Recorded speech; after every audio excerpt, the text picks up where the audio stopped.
IPL 2025 లో Gujarat Titans ఎలా performance చేయబోతుంది, ఏ మ్యాచెస్ అయితే వీళ్ళకి ఈజీగా ఉన్నాయి, ఏ మ్యాచెస్ టఫ్ గా ఉన్నాయి, మెయిన్లీ 2025 ఐపీఎల్ లో ఈ ప్లే ఆఫ్స్ కి వెళ్ళగలరా? వీళ్ళైతే మాత్రం ఆడిన ఫస్ట్ 2 సీజన్స్ అయితే ప్లే ఆఫ్స్ కాదు, ఏకంగా ఫైనల్స్ అయితే ఆడగలిగారు. కానీ లాస్ట్ ఇయర్ చూసుకుంటే వీళ్ళైతే మాత్రం ప్లే ఆఫ్స్ కూడా రాలేకపోయారు. ఈ ఇయర్ అయితే వీళ్ళ సిచ్యువేషన్ ఎలా ఉండబోతుంది, వీళ్ళ ప్లే ఆఫ్ ఛాన్సెస్ ఎంత పర్సెంటేజ్ ఉన్నాయి, ఈ వీడియోలో అయితే మనం చూద్దాం. ఐపీఎల్ 2025 లో వీళ్ళు ఫస్ట్ మ్యాచ్ అయితే వీళ్ళు హోమ్ గ్రౌండ్ లో అయితే ఆడబోతున్నారు. మార్చి 25 తేదీ పంజాబ్ కి అగేనిస్ట్ గా అయితే వీళ్ళ సొంత గ్రౌండ్ అయిన అహ్మదాబాద్ స్టేడియం లో అయితే మ్యాచ్ అయితే ఉండబోతుంది. ఈ మ్యాచ్ లో అయితే మాత్రం గుజరాత్ టైటన్స్ కి అంత ఈజీగా అయితే విజయం అయితే వరించదు. చాలా కష్టపడితే మాత్రమే వీళ్ళకైతే విజయం దక్కుతుంది. వీళ్ళ సెకండ్ మ్యాచ్ అయితే ఇది కూడా ఈ హోమ్ గ్రౌండ్ లోనైతే ఆడబోతున్నారు. మార్చి 29 తేదీ ముంబైకి అగేనిస్ట్ గా అయితే అహ్మదాబాద్ స్టేడియం లోనే వేదికగా అయితే ఆడబోతున్నారు. ఈ మ్యాచ్ లో కూడా విజయం అయితే మాత్రం అంత ఈజీగా అయితే గుజరాత్ టైటన్స్ టీం కి అయితే రాదు. మెయిన్లీ ముంబై ఇండియన్స్ లాంటి స్ట్రాంగ్ టీం అయితే మాత్రం అయితే ఎదుర్కోవాల్సి ఉంటుంది. వీళ్ళ థర్డ్ మ్యాచ్ అయితే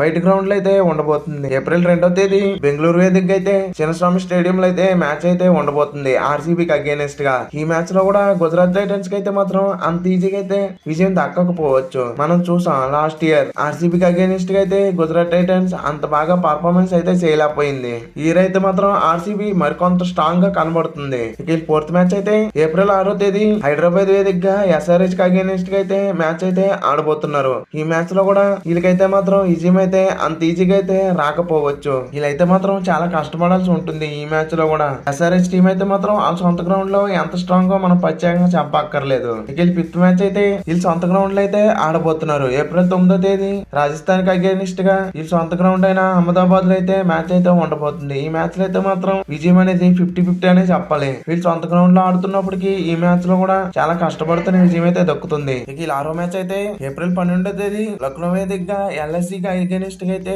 వీళ్ళైతే మ్యాచ్ ఆడబోతున్నారు. ఇక ఈ మ్యాచ్ లో అయితే జీటీని అయితే విజయం వరించవచ్చు. ఇక సెవెంత్ మ్యాచ్ అయితే ఏప్రిల్ 19వ తేదీ అహ్మదాబాద్ వేదికగా ఈసీకి అగేనిస్ట్ గా అయితే మ్యాచ్ అయితే ఆడబోతున్నారు. ఈ మ్యాచ్ లో కూడా గుజరాత్ టైటన్స్ కి అయితే మాత్రం అంత ఈజీగా అయితే విజయం అయితే రాకపోవచ్చు. చాలా కష్టపడితే మాత్రమే ఈ మ్యాచ్ లో కూడా విజయం దక్కుతుంది. మెయిన్లీ డీసీ లాంటి స్ట్రాంగ్ టీం ఎదుర్కోవాలంటే గుజరాత్ టైటన్స్ చాలా హార్డ్ వర్క్ చేస్తూ మరి ఈ మ్యాచ్ లో అయితే కష్టపడాలి. ఈ ఎయిత్ మ్యాచ్ అయితే ఏప్రిల్ 21వ తేదీ కోల్కతా వేదికగా కేకేఆర్ కి అగేనిస్ట్ గా అయితే మ్యాచ్ ఆడబోతున్నారు. ఈ మ్యాచ్ లో కూడా జీటీకి అయితే మాత్రం కష్టమనే చెప్పాలి. ఎంతో కష్టపడితే మాత్రమే కేకేఆర్ కి అగేనిస్ట్ గా ఈ మ్యాచ్ లో గెలిచే అవకాశం జీటీకి ఉంటుంది. ఏదైతే ఈ మ్యాచ్ లో కూడా వాటం పాలయ్యే అవకాశం ఎక్కువగా కనబడుతుందనే చెప్పాలి. ఈ 9th మ్యాచ్ అయితే ఏప్రిల్ 28వ తేదీ జైపూర్ వేదికగా ఆర్ఆర్ కి అగేనిస్ట్ గా మ్యాచ్ అయితే ఉండబోతుంది. ఇదైతే మాత్రం ఆర్ఆర్ కి అగేనిస్ట్ గా సెకండ్ మ్యాచ్. ఈ మ్యాచ్ లో అయితే మాత్రం జీటీ టీం విజయం అయితే సాధించవచ్చు అనే చెప్పాలి. కొంచెం గట్టిగా కష్టపడితే మాత్రం ఈ మ్యాచ్ లో అయితే విజయం అయితే ఈజీగా దక్కచ్చు అనే చెప్పాలి. వీళ్ళ 10వ మ్యాచ్ అయితే మే 2వ తేదీ అహ్మదాబాద్ వేదికగా ఎస్ఆర్హెచ్ కి అగేనిస్ట్ గా అయితే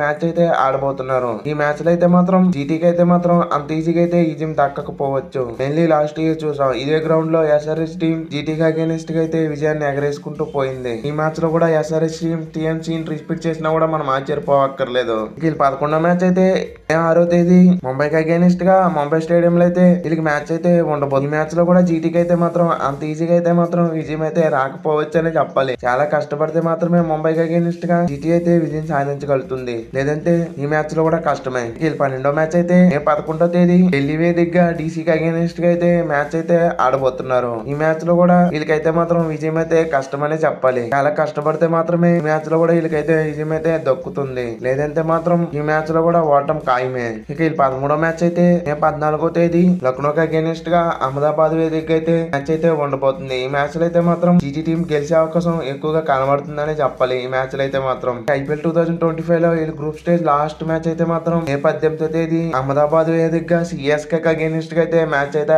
ఆడబోతున్నారు. మ్యాచ్ లో అయితే మాత్రం జీటీ గెలిచే అవకాశం ఎక్కువగా ఉందని చెప్పాలి. మెయిన్లీ లాస్ట్ ఇయర్ చూసాం ఇదే గ్రౌండ్ లో సిఎస్కే కి అగేనిస్ట్ గా జీటీ టీం ఎలా పర్ఫార్మెన్స్ చేసిందో. ఈ కాన్ఫిడెన్స్ ద్వారా అయితే మాత్రం ఈ మ్యాచ్ లో అయితే మాత్రం సిఎస్కే డామినేట్ చేసి జీటీ గెలిచినా గెలచ్చు. ఇక వీళ్ళైతే మాత్రం ఐపీఎల్ 2025 లో ప్లే ఆఫ్స్ కి వెళ్ళే ఛాన్సెస్ 50-50 అనే చెప్పాలి. ఈ ఇయర్ అయితే మాత్రం బాగా కష్టపడితే మాత్రమే ప్లే ఆఫ్స్ కి వెళ్ళే ఛాన్సెస్ కనబడుతున్నాయి. మెయిన్లీ వీళ్ళకైతే మాత్రం చాలా టఫ్ మ్యాచెస్ అయితే ఉండబోతున్నాయి. వీళ్ళు హోమ్ గ్రౌండ్ ఇన్ పర్సెంటేజ్ చూసుకుంటే 57% మాత్రమే కనబడుతుంది. అంతే 7 మ్యాచెస్ లో వీళ్ళు 3 లేదా 4 మ్యాచెస్ మాత్రమే గెలవగలుగుతున్నారు. వీళ్ళు హోమ్ గ్రౌండ్ లో టఫ్ మ్యాచెస్ చూసుకుంటే Punjab Kings, Mumbai Indians, Rajasthan Royals, Sunrisers Hyderabad ఇటువంటి టాప్ టీమ్స్ తోనైతే వీళ్ళైతే మ్యాచెస్ ఆడబోతున్నారు. ఈ 7లోనైతే మాత్రం వీళ్ళు ఖచ్చితంగా 4 మ్యాచ్లు అయితే గెలిచి తేరాల్సిందే. లేదంటే మాత్రం ప్లే ఆఫ్స్ మీద ఆశలు అయితే చంపుకోవాల్సి ఉంటుంది. వీళ్ళు హోమ్ గ్రౌండ్ మ్యాచెస్ చూసుకున్నా కూడా చాలా చాలా టఫ్ మ్యాచెస్ అయితే ఉండబోతున్నాయి. Delhi Capitals, Kolkata Knight Riders, Mumbai Indians, Sunrisers Hyderabad ఇటువంటి టఫ్ టీమ్స్ మీద అయితే బయట గ్రౌండ్ లో కూడా మ్యాచెస్ అయితే